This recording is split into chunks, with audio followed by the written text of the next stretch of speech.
Hey everyone, and welcome to this explainer. Today, we are going to completely dismantle everything you thought you knew about building a strong, visible core. We're cutting right through the noise, throwing out the fitness myths, and diving into the essential 5 exercises for a six-pack home workout. It's a science-backed system derived directly from top fitness experts. If you've been putting in the work but just aren't seeing that definition you want, you are absolutely in the right place. Look, I get it. I know exactly where you're at right now. You've probably tried those endless 30-day challenges, right? You've sweated through routines demanding 200 rapid-fire crunches, pointless leg raises with zero tension, and planks every single morning. And sure, your core might feel a little stronger, but that six-pack, still hiding. It is incredibly frustrating. But here's the brutal truth about why common ab mistakes fail. It's actually not because you aren't working hard enough, and it's definitely not genetics. Technical ab mistakes, or technicality, are the real culprits here. You're simply spending hours doing the wrong exercises with the wrong execution. Okay, let's dive right in. Here's our roadmap for today. 1, 2, 3, 4, and finally 5. Let's get to it. Section 1. Let's uncover the secret of wrong movements, or to fix the problem, we have to diagnose it first. And honestly, the biggest trap in home workouts is the obsession with volume. Most routines online are built around just doing more, but your core doesn't respond to volume the same way your legs or your chest do. This exact knowledge gap has been costing you months, maybe even years of results. The old way, focusing on speed, momentum, and high reps, is a complete illusion. Fitness influencers love to pitch this because, well, fast, sweaty movements look great on a quick video. But the right way, the only way that actually forces abdominal muscles to grow, is all about tension, absolute control, and progressive overload.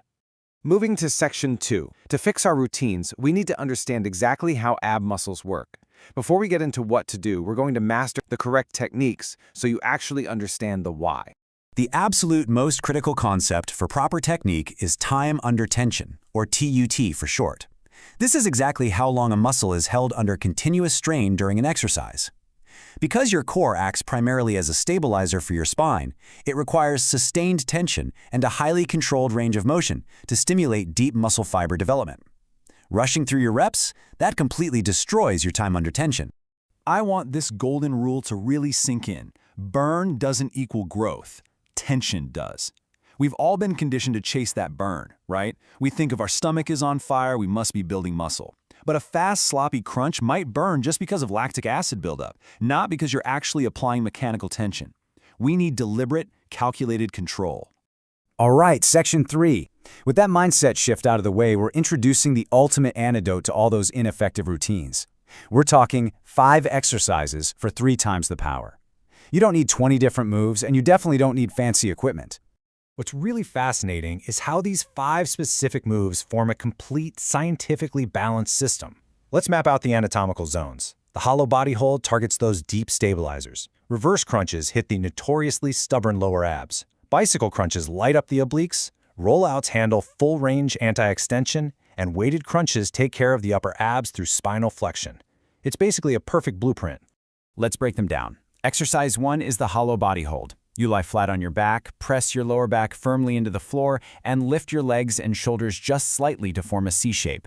This creates isometric, deep core tension, training your entire core as one solid unit. But I have to warn you, holding this position makes a single minute feel like an absolute eternity waiting for your crush to text back. You're going to shake violently, and honestly, that is exactly what we want.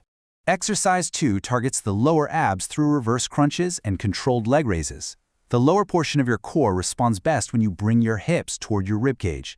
The absolute key here is that your abs must lift your legs, not your hip flexors. And when you lower your legs, do it painfully slowly. Remember this rule during the descent. The floor is lava. The floor is failure. If you just drop your legs, all that tension is gone. Next up, we are moving to the sides of the waist. As one of our sources so vividly puts it, we're heading to oblique city, population pain. Proper rotational movements are brutally effective, but only if you are actually rotating. Which brings us to Exercise 3, bicycle crunches. The make or break part of this movement is step 2. You have to rotate your torso, not just swing your arms across your body. I see so many people doing these super fast, flailing around on the floor like a stuck beetle. Seriously, stop doing that. The slower you go, the harder it becomes. Move deliberately, feeling that squeeze in your obliques on every single rep. Exercise 4 is the rollout. You can use an ab wheel or, honestly, just a pair of socks on a slippery floor works wonders. This creates maximum tension by forcing your abs to fight against being stretched out. A massive warning here, though. Keep your back flat and your core braced. If you feel your lower back start to cave in, you have gone way too far. Stop, pull back, and just work within your safe range of motion. Finally, exercise 5, the weighted crunch. I know, crunches get a really bad reputation these days, but we're defending the proper crunch today. Your rectus abdominis is a flexion muscle. Its literal job is to bring your ribcage toward your pelvis. To grow it, you need full spinal flexion with progressive overload, just like training your chest or back. Hold a weight, curl your ribs toward your hips, pause, and lower for 3 slow counts. Absolutely zero momentum. Section 4, the Beginner to Advanced Guide. If you're looking at these exercises and feeling a little overwhelmed, don't sweat it. We're going to show you exactly how a level 1 beginner should start.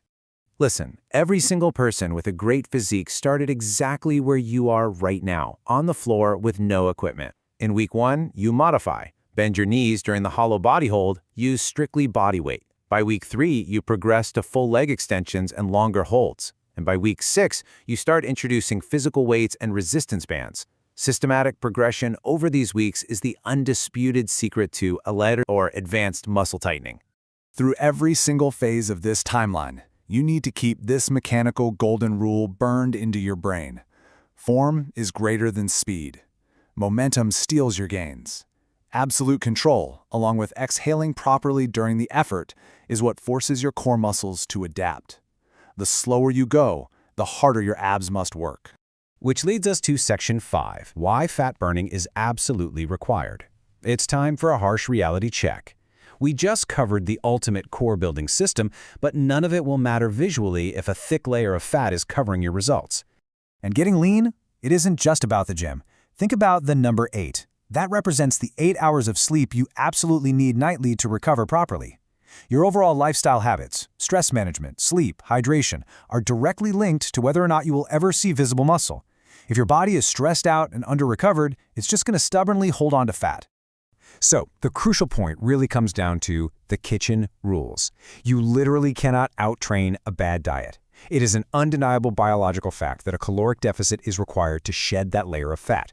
Your abs are built on the mat with tension, sure, but they are revealed in the kitchen.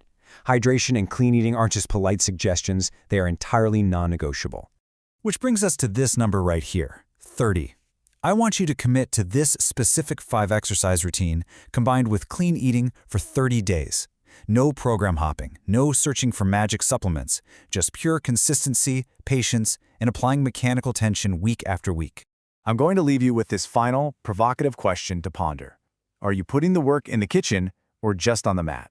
You have the biomechanical blueprint now. You know exactly how to train, but you have to align your lifestyle with your fitness goals to see the true results. Thanks so much for joining me to explore this incredible framework, and I'll catch you in the next one.